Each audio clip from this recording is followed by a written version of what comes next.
wò ó sọ ò ewédú gbẹ̀gìrì àmàlà òun gbóná fẹlifẹli nìbàdàn ìlú rédíò Aloore. gẹ́gẹ́ ní aago 2 lù èyí ni rédíò Aloore tó kalẹ̀ sí yàrá ìgbóhùnsáfẹ́fẹ́ GSM láti lè ṣe ètò ìròyìn àṣà àti ìrìn àjò afẹ́ tìpínlẹ̀ Ọ̀yọ́ Secretariat Agodi nìbàdàn. ìròyìn Ọ̀yọ́ ni a mú wá fún yín. Orúkọ mi ni Adémọ́lá Ọlátúnjí. Ṣáájú ẹ gbọ́ kókó tó wà nínú ìròyìn náà. Gómìnà Mákindé gbàlejò ìdánilẹ́kọ̀ọ́ nínú àwẹ̀ Ramadan ti omi tuntun ẹlẹ́ẹ̀keje irú rẹ̀. Bákan náà Gómìnà Mákindé fún àwọn eléré ìdárayá tó ṣojú ìpínlẹ̀ Ọ̀yọ́ ní ẹ̀bùn owó. Àjọ tó ń ṣètò ìdìbò nípínlẹ̀ Ọ̀yọ́ sún ètò ìdìbò síjọba ìbílẹ̀ fún ọ̀sẹ̀ kan.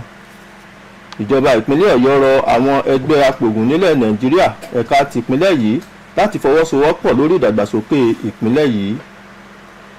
Àwọn agbébọn ṣekú pa òṣìṣẹ́ aláàbò Àmọ̀tẹ́kùn kan nílùú Ọ̀yọ́. Báyìí ẹ gbọ́ ìròyìn náà lẹ́kùnrẹ́rẹ́. Gómìnà aláṣẹ ìpínlẹ̀ Ọ̀yọ́ onímọ̀ ẹ̀rọ Ṣèyí Mákindé ti sọ yanya pé àdúrà àwọn àáfàá yóò túbọ̀ máa mú àlàáfíà bá ìpínlẹ̀ Ọ̀yọ́ tí ó sì rọ wọ́n láti túbọ̀ máa gbàdúrà fún ìjọba rẹ̀. Gómìnà Ṣèyí Mákindé sọ èyí nígbà tí ó ń sọ̀rọ̀ níbi ìdánilẹ́kọ̀ọ́ àwẹ̀ Ramadan tí omi tuntun ẹlẹ́ẹ̀keje irú rẹ̀ èyí tó wáyé ní gbọ̀ngàn nígbàgede ilé ìjọba Agodi Ìbàdàn nílùú Ìbàdàn. Gómìnà wòye pé jíjẹ́ gómìnà ìpínlẹ̀ Ọ̀yọ́ kò sẹ̀yìn Ọlọ́run àti akitiyan òun àdúrà àwọn ìjọ ẹlẹ́sìn jákèjádò ìpínlẹ̀ yìí. Onímọ̀ ẹ̀rọ Ṣèyí Mákindé tún ṣe lálàyé pé ìṣèjọba yóò túbọ̀ máa ṣe ohun tó tọ́ àti èyí tó yẹ fún àwọn ènìyàn ìpínlẹ̀ Ọ̀yọ́. Ó ṣàfikún rẹ̀ pé ìjọba rẹ̀ yóò parí àwọn ọ̀kan ọ̀jọ̀kan iṣẹ́ tíjọba àtẹ̀yìnwá ti pàtì. Nígbà tí ó ń sọ̀rọ̀ lórí ìjọba ṣíṣe nípìnlẹ̀ yìí, gómìnà sọ wípé ìwà ìfúnmọ́nìyàn ṣe ohun ìrẹ̀lẹ̀ tó ń jẹyọ nínú ìṣèjọba rẹ̀ kì í ṣe àpẹẹrẹ àìlè pàṣẹ nípa lílo agbára. Ṣùgbọ́n gómìnà wa rọ gbogbo ènìyàn nípìnlẹ̀ Ọ̀yọ́ láti máa gbàdúrà kí wọ́n sì máa béèrè fún ìṣọ́ Ọlọ́run tí ìfẹ́ Ọlọ́run yóò sì wá sí ìmúṣẹ nípìnlẹ̀ Ọ̀yọ́. Wàyí o, gómìnà ìpínlẹ̀ Ọ̀yọ́ onímọ̀ ẹ̀rọ Ṣèyí Mákindé ti sọ di mímọ̀ pé ìṣèjọba rẹ̀ yóò túbọ̀ máa fún ètò eré ìdárayá ní àgbéga tó yẹ láti lè mú kí àwọn ọ̀dọ́ ìpínlẹ̀ yìí rí iṣẹ́ ṣe. Gómìnà Mákindé sọ ọ̀rọ̀ yìí nígbà tí ó ń gbàlejò àwọn ikọ̀ eléré ìdárayá tí wọ́n ṣojú ìpínlẹ̀ Ọ̀yọ́ níbi eré ìdárayá gbogbogbò ilẹ̀ wa èyí tó wá sópin láìpẹ́ yìí nípínlẹ̀ Ẹdó ní gbọ̀ngàn ìgbàlejò gómìnà ní Secretariat Agodi nílùú Ìbàdàn. Gómìnà Mákindé ẹni tí ó fún ọ̀kọ̀ọ̀kan àwọn akọni ikọ̀ eléré ìdárayá ọ̀hún ní ẹgbẹ̀rún lọ́nà ẹ̀ẹ́dẹ́gbẹ̀ta náírà nígbà tí gómìnà ń fi ìdùnnú rẹ̀ hàn sí àwọn ikọ̀ eléré ìdárayá tí wọ́n ṣojú ìpínlẹ̀ Ọ̀yọ́ ọ̀hún. Ó ṣe lálàyé pé òun yóò gba àwọn tó gba àmì ẹ̀yẹ níbi eré ìdárayá lawn tennis lálejò láìpẹ́ nílé ìjọba láti fi ẹ̀bùn wọn hàn lórí ọ̀dàn. Àwọn yòókù tí gómìnà fún ní ẹ̀bùn owó ni àwọn tí wọ́n gba àmì ẹ̀yẹ góòlù tí ẹnìkọ̀ọ̀kan sì gba ẹgbẹ̀rún lọ́nà ẹ̀ẹ́dẹ́gbẹ̀ta náírà. Àmì ẹ̀yẹ fàdákà sì gba ẹgbẹ̀rún lọ́nà òjìlélọ́ọ̀ọ́dúnrún-lé-mẹ́wàá náírà nígbà tí àwọn tó gba àmì ẹ̀yẹ bàbá sì gba owó tó tó ẹgbẹ̀rún lọ́nà ọ̀tàlérúgba-ó-dín-mẹ́wàá náírà ẹnìkọ̀ọ̀kan wọn. Wàyí o, àjọ tó ń rí sí ètò ìdìbò nípínlẹ̀ Ọ̀yọ́ àjọ INEC ti kéde ìyípadà lórí ọjọ́ tí ètò ìdìbò sí ìjọba ìbílẹ̀ yóò wáyé jákèjádò ìpínlẹ̀ yìí. Ètò ìdìbò ọ̀hún tó yẹ kó wáyé ní ọjọ́ kẹẹ̀ẹ́dógún oṣù karùn-ún ọdún yìí ni ó ti jẹ́ sísún fún ọ̀sẹ̀ kan tí yóò wáyé ní ọjọ́ 22 oṣù karùn-ún ọdún yìí. Báyìí alága àjọ INEC ọ̀gbẹ́ni Isaka Ọlágúnjú ló kéde èyí níbi ìsísọlójú ètò ìdánilẹ́kọ̀ọ́ fún àwọn olùdìbò àti ìpolongo fún ètò ìdìbò tí yóò wáyé ọ̀hún, èyí tí àjọ tó rí sí ètò ìtanijí tí a mọ̀ sí NOA àjọ NOA nílẹ̀ Nàìjíríà ṣe àgbékalẹ̀ rẹ̀ nílùú Ìbàdàn. Gẹ́gẹ́ bí ọ̀rọ̀ alága INEC, ọ̀sẹ̀ kan tí wọ́n fi ṣe àyípadà ọjọ́ ìdìbò náà pọn dandan nítorí ayẹyẹ ọdún ìtúnu ààwẹ̀ tó ṣeé ṣe kó bọ́ sí ọjọ́ 15 tí wọn kò tíì kéde rẹ̀ rárá. Ọ̀gbẹ́ni Ọlágúnjú wá mú un dá àwọn ènìyàn lójú pé àjọ OSEC kò ní ṣègbè tí yóò sì kéde èsì ìbò, ṣùgbọ́n ìkẹsẹ̀járí ètò ìdìbò náà dá lórí bí àwọn èèyàn bá ṣe jáde lọ́pọ̀ yanturu. Ìjọba ìpínlẹ̀ Ọ̀yọ́ ti ké sí ẹgbẹ́ àwọn apòògùn nílẹ̀ wa àti àwọn ẹgbẹ́ yòókù láti fọwọ́sowọ́pọ̀ pẹ̀lú ìṣèjọba rẹ̀ tó wà lóde nípínlẹ̀ Ọ̀yọ́ báyìí lórí akitiyan rẹ̀ láti gbé ìpínlẹ̀ yìí gòkè àgbà. Akọ̀wé ìjọba ìpínlẹ̀ Ọ̀yọ́ arábìnrin Olúbámiwá Adéọ̀sùn, ẹni tí ó ṣàlàyé èyí nígbà tí ó ń gbàlejò ẹgbẹ́ náà ti ẹ̀ka ìpínlẹ̀ Ọ̀yọ́ àti ẹgbẹ́ scout ẹ̀ka tìpínlẹ̀ Ọ̀yọ́ bákan náà sọ wípé akitiyan ń lọ lọ́wọ́ láti gba àwọn apòògùn ṣiṣẹ́ ní àwọn ibùdó ìlera wa yíká ìpínlẹ̀ Ọ̀yọ́. Arábìnrin Adéọ̀sùn rọ àwọn ọmọ ẹgbẹ́ náà láti máa hùwà bí akọ́ṣẹ́mọṣẹ́ nígbà gbogbo kí wọ́n ó sì máa wá ìgbáyégbádùn àwọn ènìyàn wọn fún ìlọsíwájú ẹgbẹ́ wọn. Akọ̀wé ìjọba ìpínlẹ̀ Ọ̀yọ́ ṣàfikún rẹ̀ pé ìṣèjọba tí gómìnà Mákindé ń léwájú rẹ̀ yóò túbọ̀ máa ṣiṣẹ́ papọ̀ pẹ̀lú àwọn ẹgbẹ́ tó bá jẹ́ akọ́ṣẹ́mọṣẹ́ láti mú ìpínlẹ̀ Ọ̀yọ́ tẹ̀síwájú pẹ̀lú ìwòye pé àwọn apòògùn gbọ́dọ̀ ní ipa nínú ìdàgbàsókè ètò ìlera. Bákan náà, alága ẹgbẹ́ apòògùn nípínlẹ̀ Ọ̀yọ́ ọ̀gbẹ́ni Ògúntóyè Adégbóyèga nínú ọ̀rọ̀ rẹ̀ gbóríyìn fún gómìnà Ṣèyí Mákindé fún bí ó ṣe ń fi ọwọ́ ìfẹ́ darí ìṣèjọba rẹ̀ nípínlẹ̀ Ọ̀yọ́ pẹ̀lú àánú tó ní fún àwọn ènìyàn ìpínlẹ̀ yìí.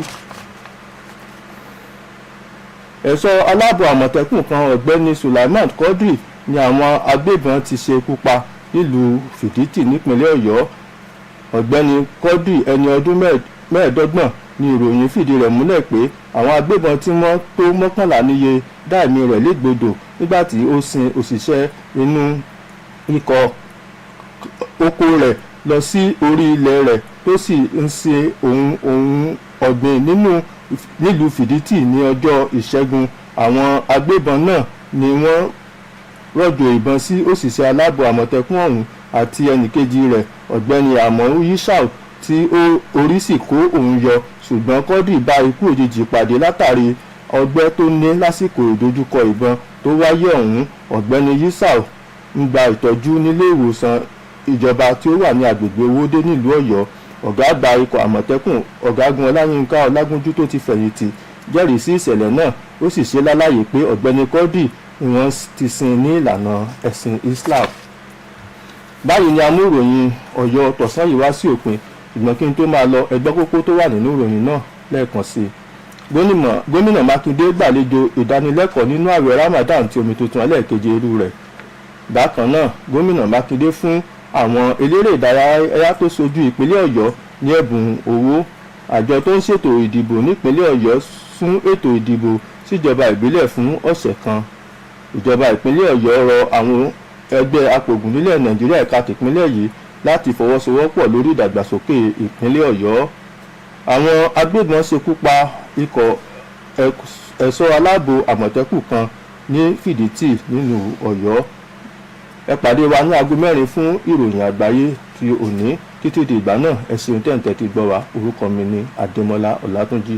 Ẹ kú ìkàlẹ̀.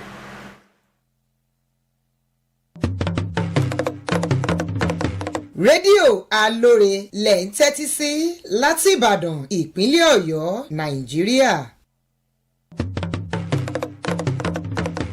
Wò ó tọ́ wò ewédú gbẹ̀gìrì àmàlà ó ń gbóná fẹlifẹli nìbàdàn, ìlú Rédíò Alóore.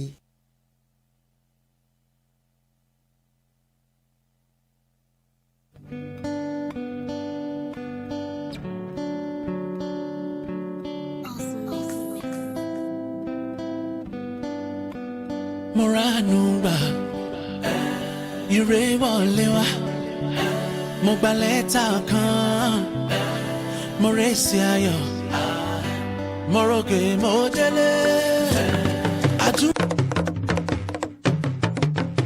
You are tuned to Aloore Radio, broadcasting from Ibadan, Oyo State, Nigeria. Good afternoon. This is Aloore Radio, transmitting from GSM Studio at the Ministry of Information, Culture and Tourism, Secretariat Agodi, Ibadan. This is Oyo News. I am Aboyedioju. First, the highlights. Governor Makinde hosts 7th Omituntun Ramadan lecture. Makinde wows Team Oyo athletes. OISEC shift election date by a week.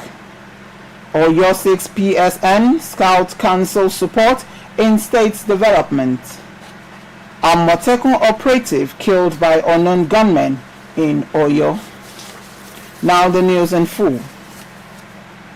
Oyo State Governor Engineer Seyi Makinde has declared that the prayers of the Muslim clerics will continue to make Oyo State peaceful and safe, urging them to continue to pray for the government. The governor stated this while speaking at the 7th Omituntun Ramadan public lecture held at the Government House Arcade, Agodi, Ibadan, noting that being the governor of the state now is by the grace of God and the efforts of all religions in the state. The governor said that his administration will continue to do what is right and needful for the people of the state. He, however, maintained that his government will complete some of the projects abandoned by the previous administrations. Speaking on governance in the state, the governor asserted that tenderness and kindness demonstrated by his administration are not signs of weakness. Governor Makinde then charged the people of the state to continue to pray and seek God's guidance on whatever they do, and that it is the will of God that will prevail in the state. Also, the Oyo State Governor, Engineer Seyi Makinde, said that his administration will continue to place a high premium on sports development as a strategic means of productively engaging youths of the state. The governor made this pronouncement while hosting the athletic team that represented Oyo State at the just concluded National Sport Festival Edo 2021 at the Governor's Executive Chamber Secretariat Ibadan yesterday. Gifted each coach of every sport the sum of 500,000 naira each. The governor, while expressing his satisfaction at the performance of the team Oyo athletes, stated that he will personally be hosting soon lawn tennis medalists at the state's government house to test their skills at the tennis courts.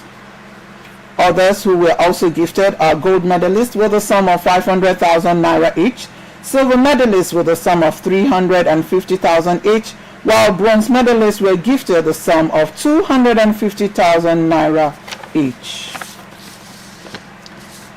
Meanwhile, the Oyo State Independent Electoral Commission, OISEC, has announced the shift in date for the conduct of local government election in the state.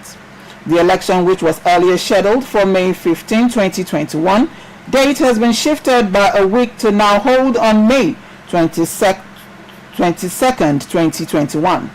The chairman, OISEC, Mr. Isiaq Olagunju, made the announcement at the flag-off of the statewide voter education and mobilization campaign towards the local government election organized by the National Orientation Agency, NOR, in Ibadan on Wednesday.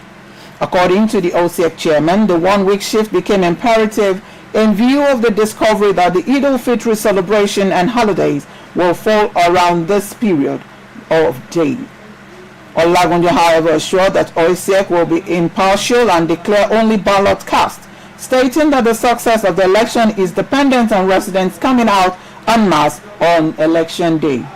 He then listed acceptable items to vote aside the permanent voters card (PVC) as consisting of the temporary voter's slip, driver's license, national identity card, and the international passport. Olagunju further stated it is imperative for a person's name on any of their identification documents to match the name of the voter's registrar, which is said will be displayed across the 33 local government selection areas from next week. In another development, the Oyo State government has called on the Pharmaceutical Society of Nigeria, PSN, and other professional bodies to support the present administration in its efforts to move the state to enviable heights.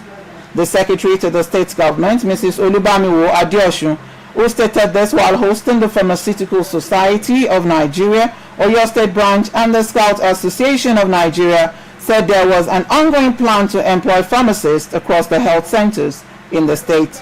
She urged members of the association to always act professionally and to continue to advocate for the welfare of their members and the progress of the association.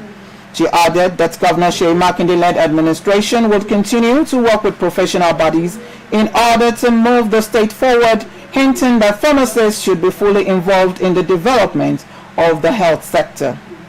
In the same vein, the Secretary to the State Government enjoined members of the Scout Association of Nigeria, Oyo State Council, who also paid a courtesy visit to our office, to contribute its quota to the education of young people through a value system based on the Scout promise and law. The chairman, Pharmaceutical Society of Nigeria, Oyo State Branch Pharmacist Ogunsoye Adegboyega, in his remark commended Governor Seyi Makinde's people's-friendly leadership style and passion for the citizens of the state. Meanwhile, the personnel of the Oyo State Security Network Agency, codenamed Amotekun, Sulaiman Quadri, had been killed by some unknown gunmen. Quadri, 25-year, was said to have been ambushed by the bandits numbering about 11 while escorting staff of a farm to the farmland in Fiditi on Tuesday. The gunmen opened fire on the security operative and his colleague Amao Yisao, while Yisao survived, but with gunshot injuries. Quadri was unlucky as he gave up the ghost immediately. Yisao is currently receiving treatment at the General Hospital, Owode, Oyo. The commandant of Amotekun Corps, Colonel Olayinka Olayanju, retired, confirmed the incident. He said Quadri has since been buried according to Islamic rites. And now, before I go, the highlights again. Governor Makinde holds 7th Omituntun Ramadan lecture.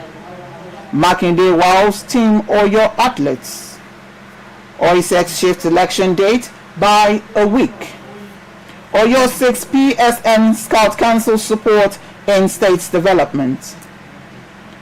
And Amotekun operative killed by unknown gunmen in Oyo. And that ends the news, the Oyo news of the hour. Please join us for the world news by 4 p.m. I am Aloore Radio. Thanks for listening and keep safe. You are tuned to Aloore Radio, broadcasting from Ibadan, Oyo State, Nigeria.